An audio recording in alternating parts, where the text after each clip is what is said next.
So hello students, कैसे हैं आप सभी। आई होप कि आप सब बहुत अच्छे होंगे और आपकी स्टडीज़ बहुत अच्छी चल रही होगी। तो हमने चैप्टर नंबर 9 बायोमोलिक्यूल्स में प्रोटीन की संरचना तक कंप्लीट कर लिया था।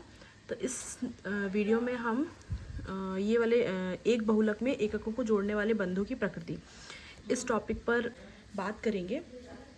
चलिए फिर इसी के साथ शुरू करते हैं। किसी भी पॉलीपेप्टाइड या प्रोटीन में अमीनो अम्ल पेप्टाइड बंध द्वारा जुड़े होते हैं, जो एक अमीनो अम्ल के कार्बोक्सिल समूह व अगले अमीनो अम्ल के अमीनो समूह के साथ के बीच अभिक्रिया के उपरांत जल अणु के निकलने के बाद बनता है। इस प्रक्रिया को निर्जलीकरण कहते हैं। एक पॉलीसेकेराइड में मोनोसेकेराइड संभवतः ग्लाइकोसिडिक बंध द्वारा जुड़े रहते हैं। यह बंध भी निर्जलीकरण द्वारा बनता है। यह बंध पास के दो मोनोसेकेराइड के दो कार्बन परमाणु के बीच बनता है। न्यूक्लिक अम्ल में एक न्यूक्लियोटाइड के एक शर्करा का 3' कार्बन अनुवर्ती न्यूक्लियोटाइड की शर्करा के 5' कार्बन से सल्फेट फॉस्फेट समूह द्वारा जुड़ा होता है।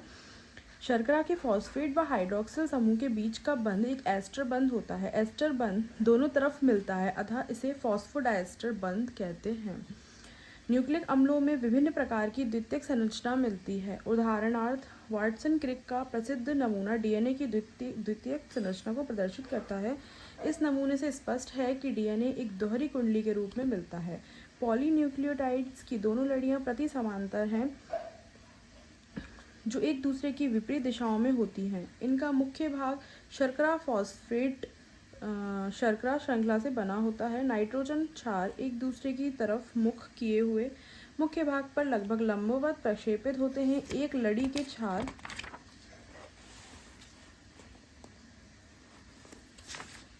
ए एवं जी अनिवार्यतः दूसरे लड़ी के क्षार क्रमशः टी एवं सी से 4 युग्म बनाते हैं। ए एवं टी के बीच 2 हाइड्रोजन बंध, जबकि जी व सी के बीच 3 हाइड्रोजन बंध होते हैं। प्रत्येक श्रृंखला एक घुमावदार सीढ़ी जैसी प्रतीत होती है। सीढ़ी का प्रत्येक पद चारों युग्मों का बना होता है। सीढ़ी का प्रत्येक पद दूसरे पद से 360 के कोण पर घुमा होता है। कुंडलित श्रृंखला के एक पूर्ण घुमाव में 10 पद या 10 क्षार युग्म पाए जाते हैं।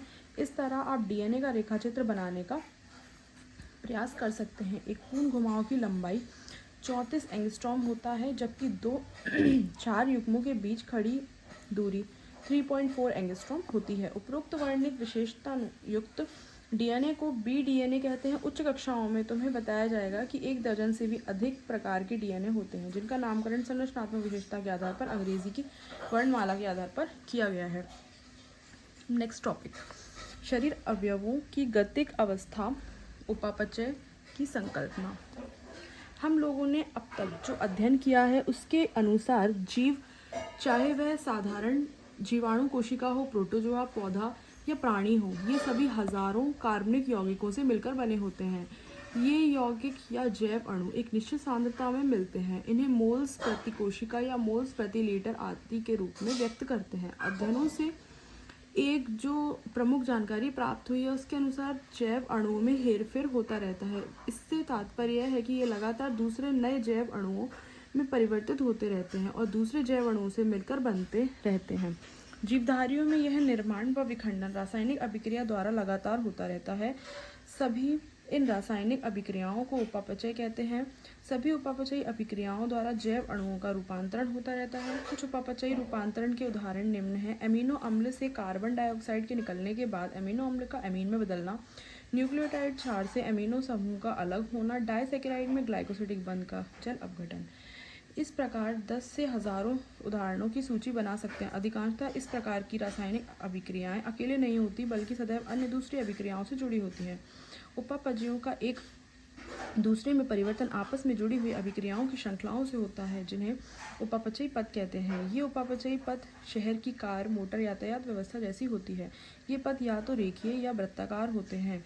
ये पथ एक दूसरे से आड़े तिरछे यातायात के संगम जैसे दिखाई पड़ते हैं। उपापचयज यातायात के कार या मोटर सदृश एक निश्चित वेग व दिशा में उपापचयी पथ से होकर गमन करते हैं। यह उपापचय बहाव शरीर के घटकों की गतिक अवस्था कहलाता है। सबसे महत्वपूर्ण यह है कि आपस में जुड़ा हुआ यह उपापचयी यातायात अत्यंत निर्बाध गति से बिना दुर्घटना के स्वस्थ अवस्था बनाए रखने के लिए होता रहता है। इन उपापचयी अभिक्रियाओं की दूसरी विशेषता यह है कि इनकी प्रत्येक रासायनिक क्रिया उत्प्रेरित अभिक्रियाएं हैं। जीव तंत्र में कोई भी उपापचयी रूपांतरण बिना उत्प्रेरक के संपन्न नहीं होता है। कार्बन डाइऑक्साइड का पानी में घुलना जो एक भौतिक प्रक्रिया है, लेकिन जीव तंत्र में यह एक उत्प्रेरित अभिक्रिया होती है।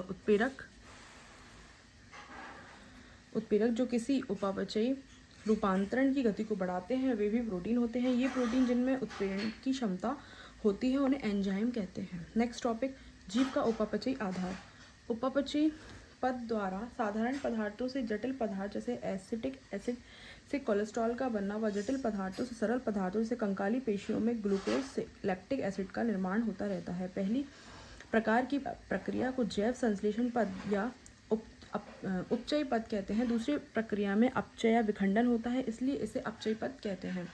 अपचयी पदों में ऊर्जा खर्च होती है। अमीनो अम्लों से प्रोटीन के निर्माण में ऊर्जा की आवश्यकता होती है। दूसरी तरफ अपचयी पद द्वारा ऊर्जा मुक्त होती है, जैसे कंकाली पेशियों में जब ग्लूकोज लैक्टिक अम्ल में टूटता है तो ऊर्जा मुक्त होती है। यह उपापचयी पद जिसके द्वारा ग्लूकोज से लैक्टिक एसिड का निर्माण होता है 100 उपापचयी चरणों में पूर्ण होता है तथा इसे ग्लाइकोलिसिस कहते हैं। जीवों में विखंडन द्वारा निकलने वाली यह ऊर्जा रासायनिक बंध के रूप में संचित कर ली जाती है।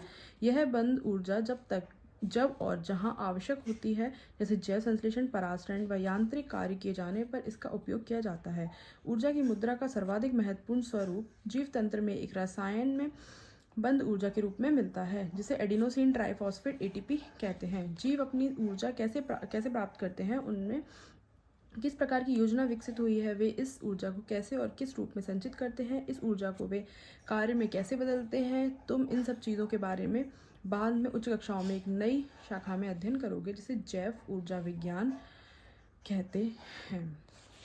नेक्स्ट टॉपिक, जीव अवस्था। इस अवस्था में आप समझ चुके होंगे कि जीवों में इनके अनुसार एक निश्चित सांद्रता में हजारों रासायनिक यौगिक मिलते हैं, जिसे उपापचयज या जैव अणु कहते हैं। उदाहरणार्थ, सामान्य स्वस्थ व्यक्ति में रक्त शर्करा की मात्रा 4.5 से 5 मिलीमोल, जबकि हार्मोन की नैनोग्राम प्रति मिलीलीटर होती है। सबसे महत्वपूर्ण तथ्य यह है कि जैविक तंत्र में सभी जीव एक स्थिर अवस्था में मिलते हैं, जिनमें सभी जैव अणुओं की एक निश्चित मात्रा होती है। ये जैव अणु एक उपापचयी प्रवाह में होते हैं।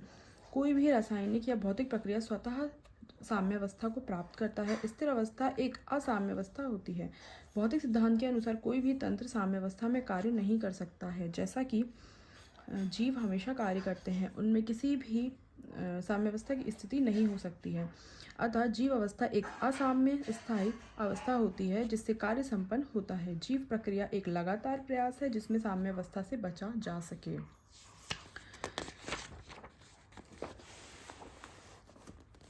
इसके लिए सदा ऊर्जा की आवश्यकता होती है। उपापचय वह प्रक्रिया है जिससे ऊर्जा प्राप्त होती है। अतः जीव अवस्था व उपापचय एक दूसरे के पर्यायवाची होते हैं। बिना उपापचय की जीव अवस्था प्राप्त नहीं हो सकती है। तो इस वीडियो में इतना ही। नेक्स्ट वीडियो में हम नेक्स्ट टॉपिक एंजाइम कवर करेंगे। तो मिलते हैं फिर नेक्स्ट वीडियो में इसी के साथ। Thank you, take care, bye bye.